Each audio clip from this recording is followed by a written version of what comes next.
నమస్తే. ప్రస్తుతం మనతో పాటు సిరిసిల్ల కాంగ్రెస్ పార్టీ ఇన్ఛార్జ్ కేకే మహేందర్ రెడ్డి గారు ఉన్నారు.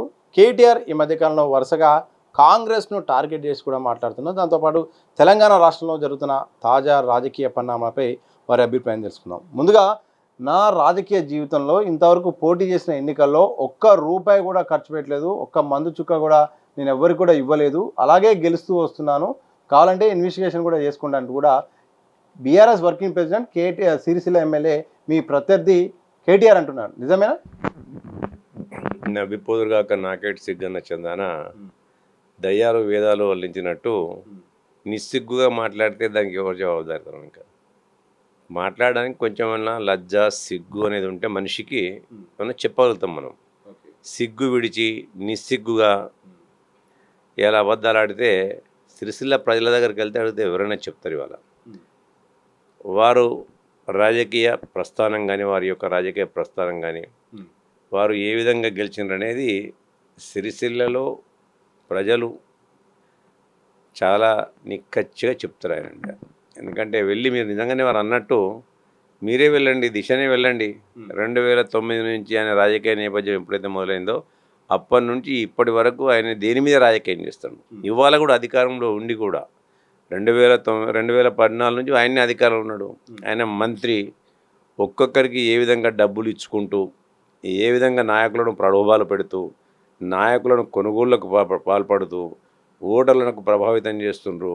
ఇవన్నీ కూడా అక్కడికి వెళ్తే ప్రజలందరూ కూడా చెప్తారు. ఇవాళ నిన్నగాక మొన్న జరిగిన మున్సిపాలిటీ ఎలక్షన్లో కూడా ఏ విధంగా ఒక్కొక్క అభ్యర్థికి ఎన్ని డబ్బులు ఇచ్చిండ్రు, ఏ విధంగా ఏం చేసిండ్రు కూడా ప్రజలు చెప్తారు. ఇవాళ అంతేందుకు మొన్న జరిగిన ఎన్నికల్లో 2023 సంవత్సరంలో జరిగిన ఎన్నికల్లో నేనే బహిరంగంగా సవాల్ విషయాన్ని అప్పుడు కూడా ఇదే మాట మాట్లాడినా చాలా సందర్భాల్లో. నేను ఎవరికి డబ్బులు పంచలేదు, మద్యం పంచను అని చెప్పి ఆయన అనేకమైన ఉత్తర ప్రగల్భాలు కొట్టింది. వాళ్ళ కొట్టినప్పుడు నేను ఆయనకు బహిరంగంగా సవాల్ విసిరాను. నేను నీకు దమ్ము ధైర్యం ఉన్నట్టయితే, తెలంగాణ గడ్డ మీద పుట్టిన బిడ్డవే అయినట్టయితే, తెలంగాణ రక్తం నీలో ప్రవహించినట్టయితే, తెలంగాణ గాలి పీల్చుకున్నవైతే, తెలంగాణ నీళ్ళు పీల్చుకున్నవైతే, నీకు లజ్జ అభిమానం అనేది ఉన్నట్టయితే సిరిసిల్లలోని అంబేద్కర్ విగ్రహం దగ్గరికి రా, ఇద్దరం కలిసి ప్రమాణం చేద్దాం.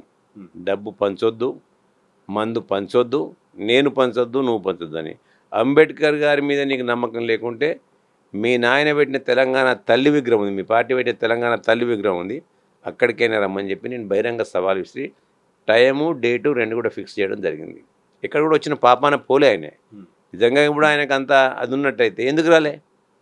ఇదే చెప్పగానే చెప్తుంది కదా ఇది కూడా. కాబట్టి I'm on record on that day. అనేకమైన ఛానల్లో వచ్చింది, పేపర్లో వచ్చింది, అవన్నీ కూడా రికార్డులో ఉన్నాయి. ఇలా ఇంతకంటే ఎక్కువ నిదర్శనం ఏం కావాలి ఇంకా మీకు? ఆ రోజు నేను డబ్బులు పంచను, మద్యం పంచను అన్నోడైతే, అంత నిక్కచ్చిగా నికార్సుగా రాజకీయాల్లో పోటీ చేయాలనుకున్నట్టయితే ఆయన రాజకీయ నేపథ్యమే దొంగదారి, దొడ్డిదారి. ఎలా ఆయన రాజకీయ నేపథ్యం ఆ కాన్స్టిట్యున్సీకి ఆయనకి ఎప్పుడు కూడా సంబంధం లేదు. ఆ కాన్స్టిట్యున్సీలో ఎప్పుడు ఆయన పోటీ ఎక్కడ కూడా ప్రచారం పాల్గొన్నది లేదు. ఆయన కేవలం కేసీఆర్ గారి కొడుకు కాబట్టి వచ్చిండు వాళ్ళు. ఆయన దాని తర్వాత 5 పార్టీల పొత్తుతో పెట్టుకున్నాడు ఆయన. ఆ రోజు అఖిలపక్షమా అనేకమైన మహాకూటమి అభ్యర్థిగా వచ్చి ఆయన ఆ రోజు ఎలక్షన్లో పోటీ చేసి టీడీపీ వారికి బీఫామ్ ఇచ్చిన కానీ మళ్ళీ వాళ్ళ యొక్క బంధువు అయినందుకు, బంధువు అంటే కుల బంధువు అయినందుకు వారిని కూడా ప్రలోభాలకు గురి చేసుకొని ఆ రోజు టికెట్ తీసుకున్నది వాస్తవం, నిర్వివాద అంశం అని చెప్పి అక్కడ ఉన్న ప్రజలందరూ కూడా చెప్తారు. ఇవాళ నేను డబ్బులు పంచలేదు, నేను మద్యం పంచలేదు, నేను చాలా నిజాయితీగా నికార్సుగా ఉన్నంటే తెలంగాణ ప్రజలు ఎడ్డి గుడ్డి ప్రజలు కాదు, సిరిసిల్ల ప్రజలు అంతకంటే ఎడ్డి గుడ్డి ప్రజలు కాదు. నీ మాటలు ఎవరు కూడా నమ్మే పరిస్థితులు కాదు, చెవులలో పూలు పెడితే ఎవరు కూడా నమ్మే పరిస్థితులు లేరని చెప్పేది ఆయన తేట తెల్లని చేసుకోవాలని చెప్పి ఆయన విజ్ఞప్తి చేస్తున్నా. ఇప్పటికి కూడా నీకు దమ్ము ధైర్యం ఉన్నట్టయితే సిరిసిల్లలో నీ మనస్సాక్షిగా మీ నాయన నమ్మే వెంకటేశ్వర స్వామి టెంపుల్ ఉంటుంది సిద్దిపేటలో ఒకటి వారిది. ఆ వెంకటేశ్వర స్వామి టెంపుల్ సాక్షిగా మీ అమ్మ నాన్న మీద నీ పిల్లల మీద ఒట్టేసి చెప్పు, నేను డబ్బులు పంచలేదు అని చెప్పమని చెప్పు. ఇప్పటికి కూడా చెప్పమని ఆయన పిల్లల మీద ఒట్టేసి నేను తీసుకురాకూడదు. ఇటువంటి నిజంగా కూడా మంచిది కాదు అది. ఎందుకంటే కుటుంబాన్ని లాగడం మంచిది కాదు. అది నా మనస్సాక్షి ఒప్పుకుంటలేదు. కానీ నువ్వు మాట్లాడే ఉత్తర ప్రగాలకు చెప్పి నేను మాట్లాడుతున్నా. ఇవాళ కూడా నీకు నిజంగా కూడా దమ్ము ధైర్యం ఉన్నట్టయితే నీ కుటుంబ సభ్యుల మీద ప్రమాణం చేసి చెప్పమని చెప్పి నేను అంటున్నాను. సార్ ఇదే సందర్భంలో మరోవైపు వచ్చే ఎన్నికల్లో మా ప్రత్యర్థి కాంగ్రెస్ కానే కాదు, మా ప్రత్యర్థి బీజేపీ మాత్రమే, కాంగ్రెస్ 3వ స్థానానికి పరిమితి అవుతుంది, ఘోరంగా పరాజయం పొందబోతుందని కూడా ఆయన మాట్లాడారు. ఇదే ఎట్లా చూస్తారు దీన్ని? అనేది శునకానందం అనేది. ఆ శునకానందానికి మనం జవాబుదారం ఎట్లయితే అలా చాలాసార్లు మేము చాలా సందర్భాల్లో చెప్పాం. అధికారం కోల్పోయిన తర్వాత నాకు మతి భ్రమించింది అని జనరల్గానే పిచ్చి ఆసుపత్రిలో చూపించుకోవాలి ఆయన. అధికారం కోల్పోయిన తర్వాత మతి భ్రమించి ఆయన మాట్లాడుతున్నాడు. ఇవాళ పిచ్చి ముదిరి పాకాన పడ్డది. ఇంకా పిచ్చి ముదిరి పాకాన పడ్డప్పుడు అట్లనే మాట్లాడాలి. ఇవాళ ఇంకొకటి సామెత చిన్నప్పటి నుంచి అనేవాళ్ళు ఎవరైనా ఇప్పుడు పండ్లున్న చెట్టుపైనే రాళ్ళేస్తారు. ఇవాళ ఆయన కాంగ్రెస్ పార్టీని చూస్తే ఆయనకు వణుకుడు పుడుతుంది. ఇవాళ అరే ఈ కాంగ్రెస్ పార్టీ ఇంత మంచి పనులు చేసింది, మా నాయననేమో ఉత్తర ప్రగల్భాలు కొట్టిండు, ఆయన చేసి రేవంత్ రెడ్డి గారు మేము ఆర్థికంగా ఈ రాష్ట్రాన్ని ఎంత విచ్ఛిన్నం చేసినా 8 లక్షల కోట్ల అప్పులోకి నెట్టినప్పటికి కూడా ఈయన మాటలు ప్రజలకు ఏదైతే మాట ఇచ్చిండో మాట తప్పకుండా మడమ తిప్పకుండా 6 గ్యారంటీల్లో ఇవాళ అన్ని గ్యారంటీలను ఒక్కొక్కటిగా ఆలస్యమైనప్పుడు కూడా ఒక్కొక్కటి నెరవేర్చుకుంటూ పోయినా కొద్దీ వాళ్ళకు మతి భ్రమిస్తుంది. మతి భ్రమించి అది ఆ రోజు 2023 సంవత్సరంలో తెలంగాణ ప్రజలు ఏదైతే చెంప చెల్లుమనిచి కొట్టినరో అప్పటి నుంచి గుయ్యమని వాళ్ళకు మైండ్ బ్లాక్ అయిపోయి ఇటువంటి మాటలు మాట్లాడుతున్నారు. ఎందుకంటే ఎలక్షన్ల దగ్గరికి వచ్చినప్పటికి కూడా వాళ్ళకి ఇంకా రోజు రోజుకు రేవంత్ రెడ్డి గారికి కానీ ప్రజా పరిపాలనకు కానీ ప్రజల యొక్క మద్దతు పెరుక్కుంటూ పోతుంది. పోతున్నా కొద్ది వాళ్ళకి పిచ్చిలేస్తుంది. పిచ్చిలేసి ఇటువంటి మాటలు మాట్లాడుతున్నారు. ఎవరెన్ని పిచ్చి మాటలు మాట్లాడినా ఉత్తర ప్రగల్భాలు పలికినా తెలంగాణ ప్రజలు బీఆర్ఎస్ పార్టీని కానీ అలియాస్ టీఆర్ఎస్ పార్టీని కానీ తెలంగాణ ప్రజలు ఎప్పటికి కూడా నమ్మే పరిస్థితి లేదని చెప్పి వాళ్ళకి తేటతెల్లమైంది.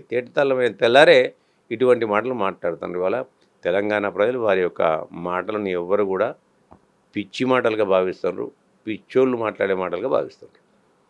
కేసీఆర్ త్వరలో బస్ యాత్ర ఉంటుంది, నా పాదయాత్ర కూడా ఉంటుంది, మా అధినేత ఎప్పుడు దానికి డిసైడ్ అయిపోతే ఎప్పుడు యాక్సెప్ట్ చేస్తే అప్పుడు ఉండబోతుందని కూడా చెప్తున్నారు. మరి ఇదే సందర్భంలో ఈ ఇద్దరు ఒకవేళ పాదయాత్ర చేస్తే రాష్ట్రం పైన రాష్ట్ర రాజకీయాలపైన ఏమైనా ప్రభావం ఉంటుందా? హరీష్ రావు పాత్ర ఎట్లా ఉండబోతుంది? ఇప్పుడు ఒకటండి, ఈ రాజకీయ పార్టీలు తప్పకుండా తమ యొక్క కార్యాచరణను వాళ్ళు ప్రణాళికలు వాళ్ళు ఆచరణలో పెట్టడానికి ప్రయత్నం చేస్తారు. ఎందుకంటే ఎలక్షన్ ఇయర్లు వచ్చిన కొద్దీ వాళ్ళ యొక్క ప్రజల్లోకి పోవడానికి అనేక విధాలుగా ప్రయత్నం చేస్తారు. ఇవాళ ప్రజల ఆదరణ ఎట్లుంటనేది మనము రిజల్ట్ తర్వాతనే చూడాల్సి ఉంటుంది. వాళ్ళ కుటుంబంలో ఉన్న తగాదాలు వాళ్ళకు ఉన్నాయి. ఒకవేళ మళ్ళీ కేసీఆర్ ముఖ్యమంత్రి అయితే ఎట్లా అని బస్సు యాత్ర చేసి కేసీఆర్ పెద్ద ఆయనే, వయసు రీత్యా పెద్ద ఆయనే. సరే, ప్రజలను తెలంగాణ ప్రజలను ఏ విధంగా వంచిండు, ఏ విధంగా చేసిండు అనేది పక్కన పెట్టినట్టయితే ఇవాళ వంచినందుకు ఆల్రెడీ పక్కన పెట్టిన ప్రజలు ఆయనను పట్టించినాక మళ్ళీ ఒక ప్రయత్నం చేస్తాడు. ఆయన అధికారంలో ఉన్నప్పుడే ఎప్పుడెప్పుడా నాకు సీఎం కుర్చీ మీద కూర్చున్నాం అని చెప్పి అర్రులు చేసిండు. ఎప్పటికప్పుడు లోకమంతా కూడా కోడై కోసింది. అనేక కథనాలు వచ్చినాయి పేపర్లలో. కేసీఆర్ కూడా పరోక్షంగా చెప్పిండు. అనేక సందర్భాల్లో చెప్పిండు, ఆయననే ముఖ్యమంత్రి చేస్తానంటూ చెప్పడం జరిగింది. ప్రజలు నమ్మలే, విశ్వసించలే. కేటీఆర్ అనగానే మళ్ళీ పక్కకు పోయిందేమో ఒక ఆలోచన ఉండొచ్చు. కానీ కేటీఆర్కి ఇప్పటికి కూడా ప్రగాఢమైన వాంఛ ఏంటంటే నేను ముఖ్యమంత్రిని కావాలని చెప్పి. ఒకవేళ హరీష్ రావు అవుతాడేమో అని చెప్పి హరీష్ రావు పేరు ఎక్కడ తీయట్లే. నేను చేస్తాను, ఆయన చేస్తా అంటాడు. నేను యాత్ర చేస్తాను, మా నాయనో యాత్ర చేస్తాను అంటాను. కానీ హరీష్ రావు యాత్ర చేస్తానని ఎక్కడ చెప్పలేరు. ఎందుకంటే ఆ 3 ముక్కలాట నడుస్తుంది అక్కడ. ఆల్రెడీ ఒక ముక్క వేయింది. 4 ముక్కల ఆటలకి ఒక ముక్కను పక్కన పెట్టిండు. కవితమ్మ గారిని పక్కన పెట్టేసిండు. ఎందుకంటే కవితమ్మనేమో ఇంటి ఆడబిడ్డ కాబట్టి గట్టిగా అడిగినందుకు పాము ఇంటి ఆడపడుతున్న పక్కన పెట్టేసి ఇప్పుడు ఉన్నాయి 3 ముక్కలాడ. ఆ 3 ముక్కలలో హరీష్ రావు ఎంతైనా సొంతమే, బయటిదే. అని మేనలుడు మాత్రమే. హరీష్ రావుడు ఎప్పుడు కూడా తురుపు ముక్కలాగా వాడుకుంటారు వీళ్ళు. అతనే వాడుకునే ప్రయత్నం చేస్తాను. ఇవాళ కూడా అధికారంలోకి రావడానికి అదే ప్రయత్నం చేస్తాను. ఒకటి, ఇవాళ కేసీఆర్ గారు బస్సు యాత్ర చేస్తే తప్పని మేము అనట్లే. ఎందుకంటే జనంలోకి పోయి అని చెప్పే ప్రయత్నం చేస్తే మంచిదే. కానీ జనం కూడా ఆలోచిస్తారు. అరే నేను 10 సంవత్సరాలు మేము ముఖ్యమంత్రిని చేసినాము, తర్వాత ఆయన విఫలమైందని చెప్పి మేము ఆయనకు ప్రతిపక్ష పాత్ర ఇచ్చినాము. అదే కాంగ్రెస్ పార్టీకి ప్రతిపక్ష పాత్ర ఇచ్చినప్పుడు ప్రజల పక్షాన్ని నిలదీసింది అసెంబ్లీకి వెళ్ళి. ఈయనకు ప్రతిపక్ష హోదా ఇస్తే ఎప్పుడు కూడా అసెంబ్లీకి రానోడు, అసెంబ్లీ కుర్చీలో కూర్చోనోడు, ప్రతిపక్ష పాత్ర పోషించనోడు ఇవాళ మళ్ళీ అధికారం వచ్చిందంటే ఇంత ముసలితనంలో కూడా మళ్ళీ వచ్చి అధికారం కోరకు ఏ విధంగా వెంపర్లాడుతాడనేది తెలంగాణ ప్రజలకు గ్రహిస్తారు. ఇవాళ మా కొరకు కొట్లాడినోడు ఆయన కుర్చీ కొట్లాడ కొరకు మళ్ళీ వస్తాడని చెప్పి తెలంగాణ ప్రజలు గ్రహిస్తారు. ఇవాళ లేదా ఈ రాష్ట్రాన్ని భ్రష్టు పట్టించి ఈ రాష్ట్రాన్ని సర్వనాశనం చేసి అందులో ముఖ్య పాత్ర పోషించిన ఆయన కొడుకన్న పట్టం కట్టడానికి వస్తున్నట్టున్నాడు. అందుకని చెప్పి కేటీఆర్ కూడా ఏంటంటే ఇప్పుడు వాళ్ళ నాయననే ఎక్కడ ముఖ్యమంత్రి అవుతారో అందుకని నాకు పాపులారిటీ కావాలంటే నేను కూడా యాత్ర చేయాలి, నేను పాదయాత్ర చేస్తానని చెప్పి ఆయన అయ్యా కొడుకుల మధ్యలో ఇవాళ కుర్చీ పంచాయతీ. ఈ కుర్చీ పంచాయతీలో మళ్ళీ అయ్యనే ఒకవేళ డామినేట్ చేసి ఎట్లా అని చెప్పి కొడుకు పాదయాత్రకు బయలుదేరుతాను అంటండి. ఇవాళ ఇది కుర్చీ పంచాయతీలో అయ్యా కొడుకుల మధ్యలో కుర్చీ పంచాయతీ తప్ప ఇంకోటి కాదు. ఇలా సందట్లే సడోమియా మాదిరిగా ఇంకా వీళ్ళు మా భావనం ఆయనకు అల్లుడు అవుతాడు. ఆ హరీష్ రావు గురించి అడిగింది కాబట్టి చెప్తున్నాను. ఆయన మోకాలి యాత్ర చేస్తాడు.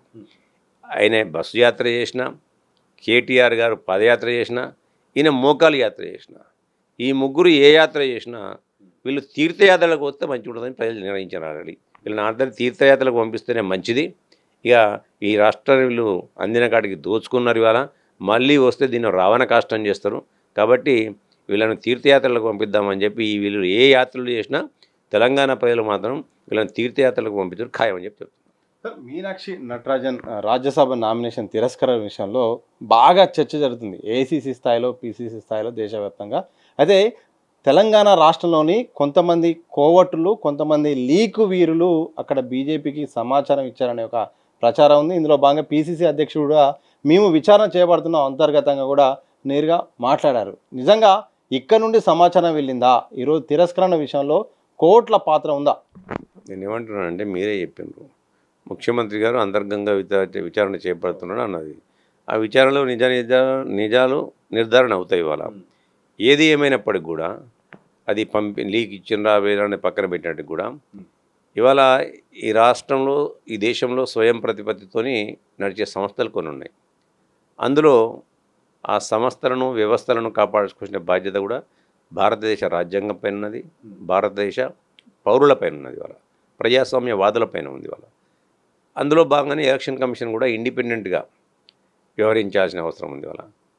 ఇవాళ చట్టం ఏం చెప్తున్నది కూడా ఒకటి చూసుకోవాలి. ఇవాళ ఈ చట్టంలో రిటర్నింగ్ ఆఫీసర్ చేయాల్సిన బాధ్యత ఏంది? ఆరోపణ కాదు, ఇవాళ నిజంగానే నిర్ధారణ చేసుకోవాలి. ఇవాళ ఆయన నిర్ధారణ ఏం చేసుకున్నాడు?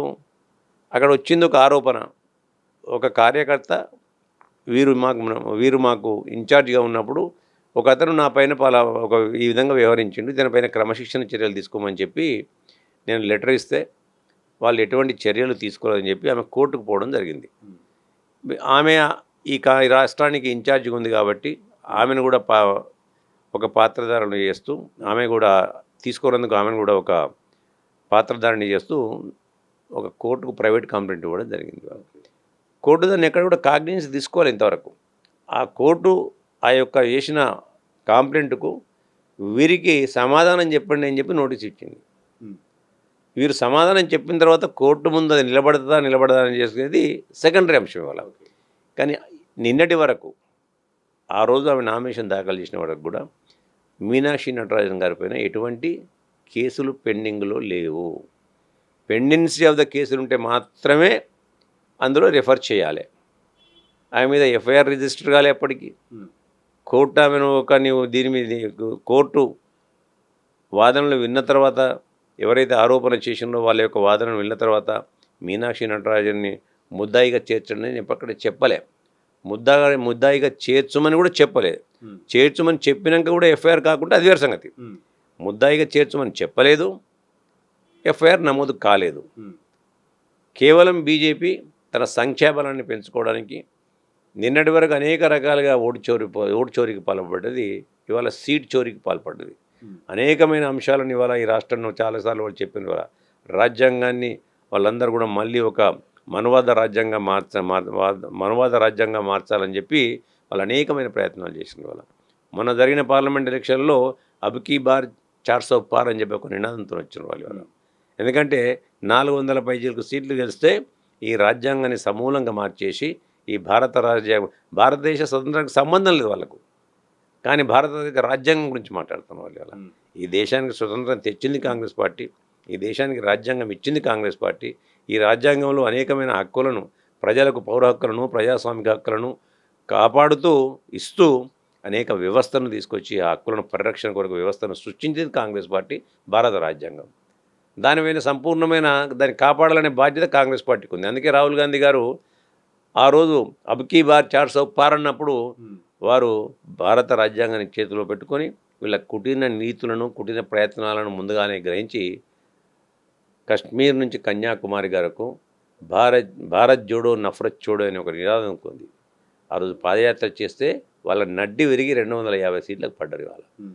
ఇవాళ మళ్ళీ ఏదో ఒక రకంగా ఇలా లోక్సభ సీట్ల పెంపు అని ఇలా ఎక్కడ కూడా జనగణన జరగలే. ఇంతవరకు జనగణన జరగకముందే సీట్లను పెంచుతాం, దామాషా పద్ధతిలో పెంచుకుంటూ పోతాం అని చెప్పి మళ్ళీ ఇవన్నీ కూడా చేస్తున్నారు. అందులో భాగంగానే పార్లమెంట్లో ఇవన్నీ గెలవాలి. వాళ్ళు 2 సభలలో, ఎగువ సభలో దిగువ సభలో గెలవాలంటే వాళ్ళ సీట్ల సంఖ్య పెంచుకోవాలి. వాళ్ళ పెంచుకునే దిశగా ఇలా పార్టీలను తుంచుతూ ఇలా సీట్లను ఏ విధంగా కొట్టేయాలనేది ఒక దొంగచాటుగా చేస్తున్న వ్యవహారం. దాన్ని కప్పిపుచ్చుకోవడానికి ఇవాళ మళ్ళీ వీళ్ళందరి పైన చేస్తున్న ఆరోపణలు వాళ్ళు, అంతే తప్ప ఇంకోటి కాదు. ఇది మొత్తంగా Sircilla MLA BRS working president KTR అయితే మాత్రం డబ్బులు ఇంతవరకు ఏ ఎన్నికల్లో పంచలేదు, మద్యం పంచలేదని కూడా పదే అబద్ధాలు చెప్తున్నారు. గతంలో కూడా నేను ఛాలెంజ్ విసిరాను, ఇప్పుడు కూడా విసురుతున్నాను. ఇప్పుడు గతంలో ఎన్నికల్లో కానీ భవిష్యత్ ఎన్నికల్లో కానీ ఇక డబ్బులు తీసుకోలేదు, పంచబోననే ప్రమాణం చేస్తారా లేదా అని కూడా మరోసారి కేకే మహేందర్ రెడ్డి గారు మరి ఛాలెంజ్ విసురు. దానికి మరి కేటీఆర్ స్వీకరిస్తారా, యథావిధిగా వదిలేస్తారా లేదో మాత్రం తెలియాల్సిన అవసరం ఉంది. దాంతోపాటుగా మీనాక్షి నటరాజన్ విషయంలో మాత్రం బీజేపీ మొత్తం వ్యవస్థలన్నీ కూడా మొత్తం గుత్తాధిపత్యంలో వాళ్ళ చేతిలో పెట్టుకుంది. స్వతంత్ర ప్రతిపత్తికాల వ్యవస్థలను కూడా మొత్తం ఈరోజు సీట్ల పెంపు కోసం, డీలిమిటేషన్ లాంటి బిల్లుల ఆమోదం కోసం ఈరోజు కూడా మొత్తం కూడా అన్ని విలువలను కూడా పక్కబెట్టి ఈరోజు ముందుకెళ్లే ప్రయత్నం చేస్తుంది. ఇందులో భాగంగా తప్ప ఇక్కడ ఎలాంటి కోర్టులు కానీ అలాంటివి ఉండే అవకాశం అయితే లేదు. సరే, కేటీఆర్ పాదయాత్ర చేసినా, కేసీఆర్ బస్సు యాత్ర చేసినా, హరీష్ రావు మోకాల యాత్ర చేసినా కానీ ప్రజలైతే మాత్రం ఇప్పుడు విశ్వసించే పరిస్థితి లేరు. ఎవరైనా ఏదైనా చేసుకోవచ్చు, కానీ ప్రజలకు మోసం చేసింది బీఆర్ఎస్. తప్పకుండా కాంగ్రెస్ పార్టీ ఏం చేస్తుందో తప్పకుండా ప్రజల్లోకి వివరిస్తాం. అలాగే ప్రజలందరికీ కూడా తెలుసు కాంగ్రెస్ చేస్తున్న విధానాల పట్ల వాళ్ళు తట్టుకోలేక ఇలాంటి ప్రయత్నాలు చేస్తున్నారని కూడా కేకే మహేందర్ రెడ్డి గారు కాంగ్రెస్ పార్టీ సీనియర్ నేత చెప్తున్న సందర్భం కనిపిస్తుంది. కెమెరా పర్సన్ మసోన్తో సతీష్, దిశా టీవీ, హైదరాబాద్.